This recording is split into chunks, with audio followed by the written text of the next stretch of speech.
All right, Pisces, stuff just got real, huh? Okay, I need to get more comfortable for this reading. We got some heavy stuff. Threes and tens and all right.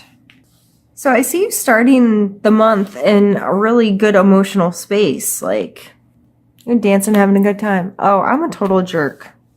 Totally not paying attention to where I'm putting my cards at all. Can you even see them? All right. So you came into the month feeling, well, seems to be in a pretty good space of celebration.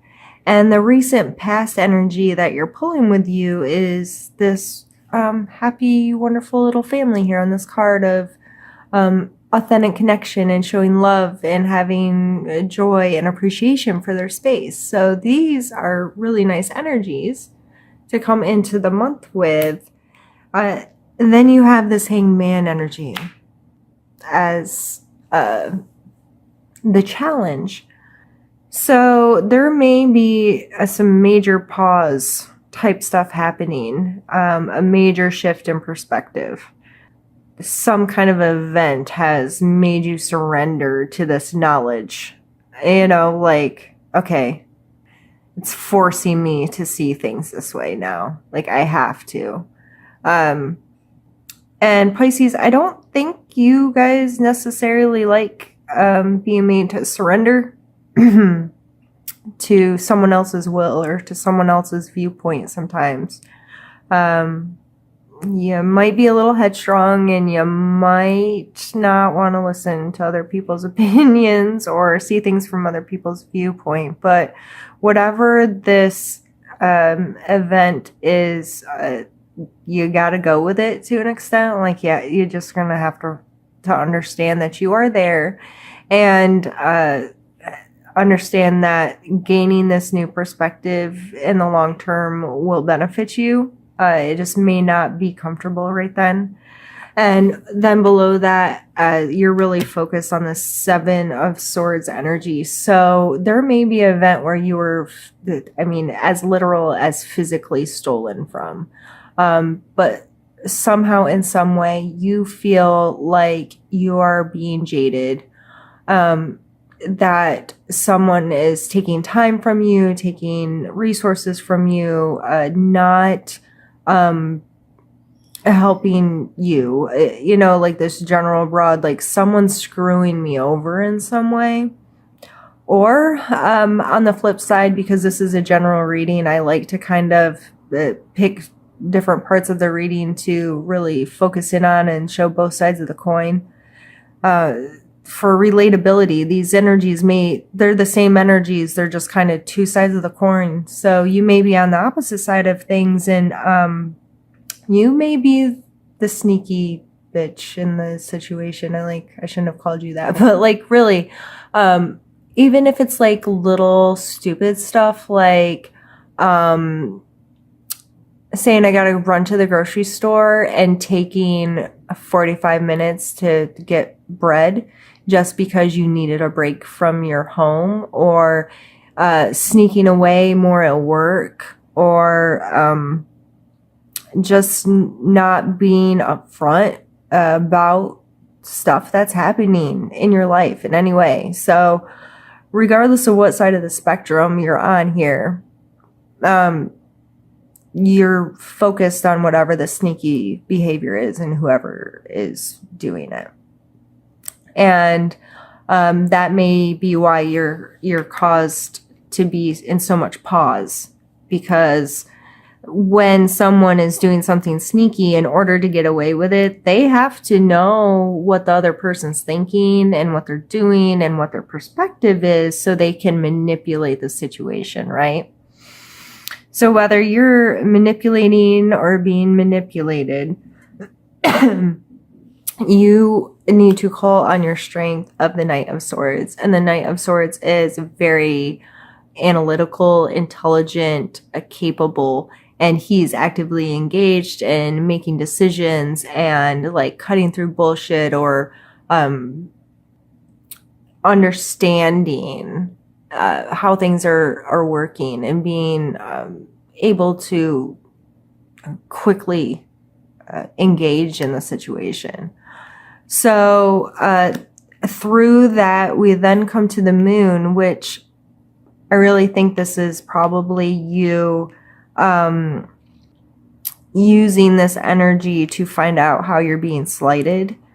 And through that, you will gain the knowing, because the moon is all about, there's intuition there, but it's also secrets and things that are kept in the dark shadows of who we are, or why we do what we do. And so this may be a moment to see through that veil, or see the perspective, or see how different things are when seen under another light.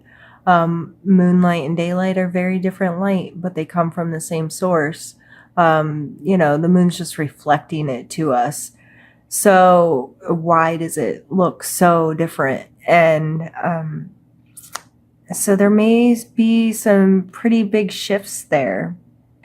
And then we have some tough cards coming up, and your suggestion area.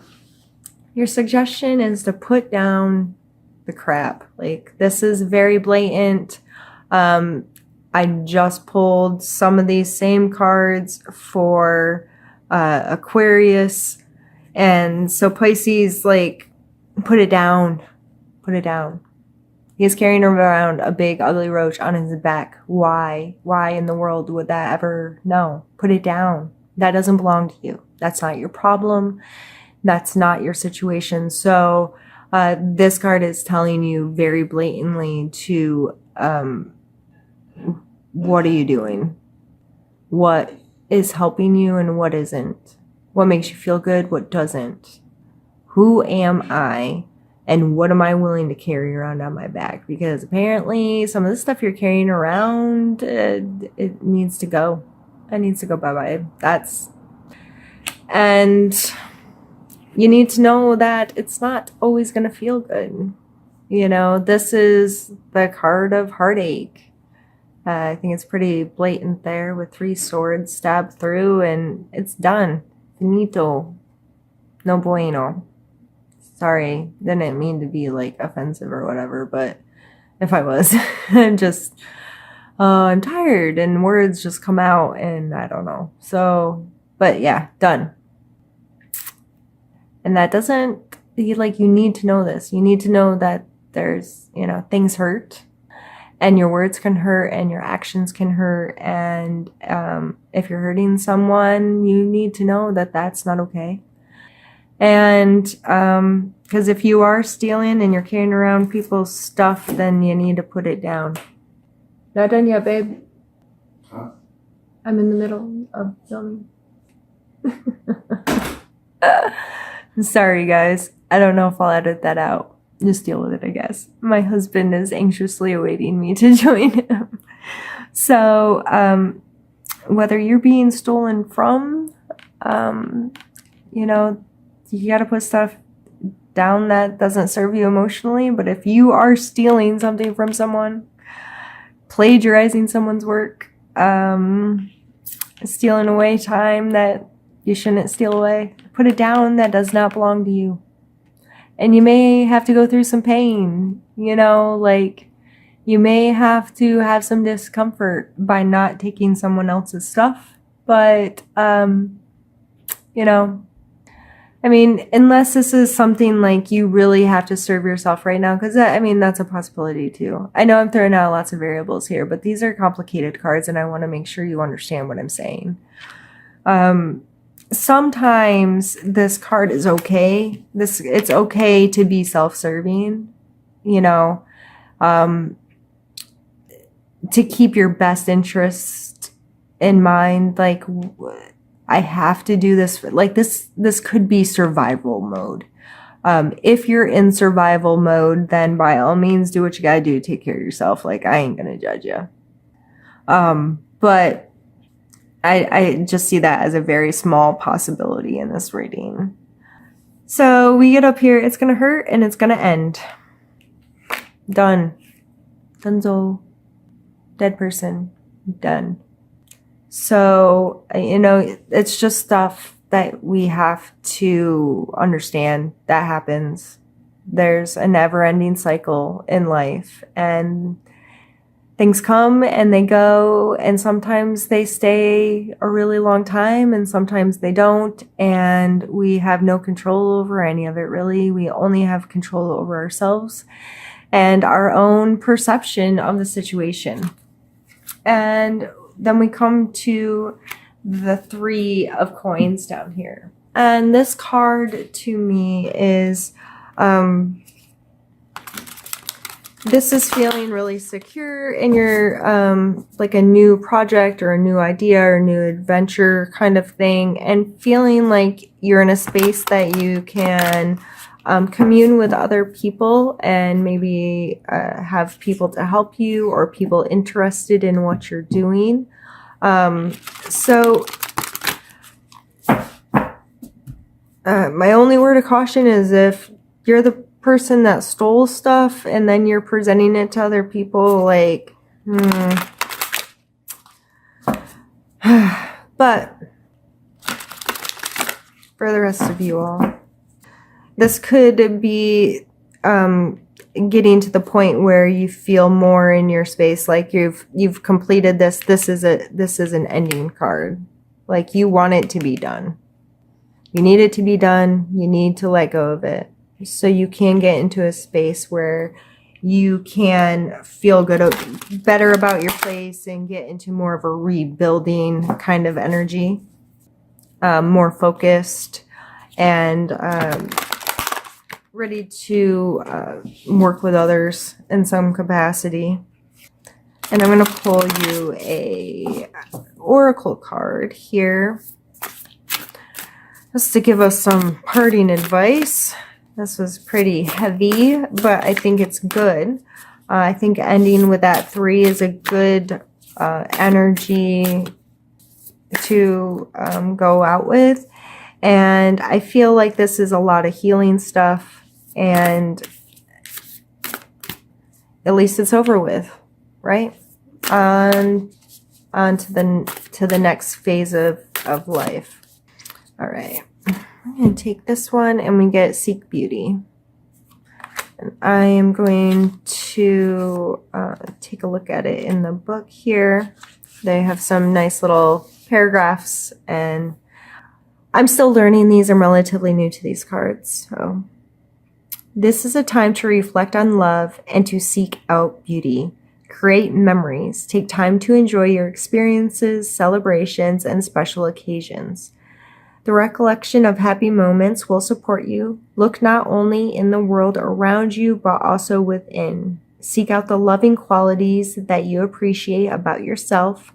Search for your own beauty. Look at yourself and the world around you from a new perspective. Hanged Man. I think that's pretty straightforward. This is a new perspective. You came into the month with these really positive kind of feeling good energies, and these are definitely shift in perspective kind of cards, but at least, and I've had this so many times this month doing these readings where something strong comes in and there's this progression and then it comes to an end. So you really want it to. Like, this is your hopes area of the reading. Like, you hope it ends. You hope it does. But I feel like the 3 is a newer energy, and it's a recreation or it's a growing kind of energy to me. So I feel like you just control your perspective. And with controlling your perspective, you can manipulate and think about, and how is this all going to work out, and how's it going to be, and how does everybody else see it, and what do other people feel about this, and is this fair, and is this okay? Like, ask yourself those questions, and just keep widening your perspective, and entertaining other people's perspectives is super healthy. So, and I think through that you can get to a space where, you know, you can put down some of that crap that's not yours and move on.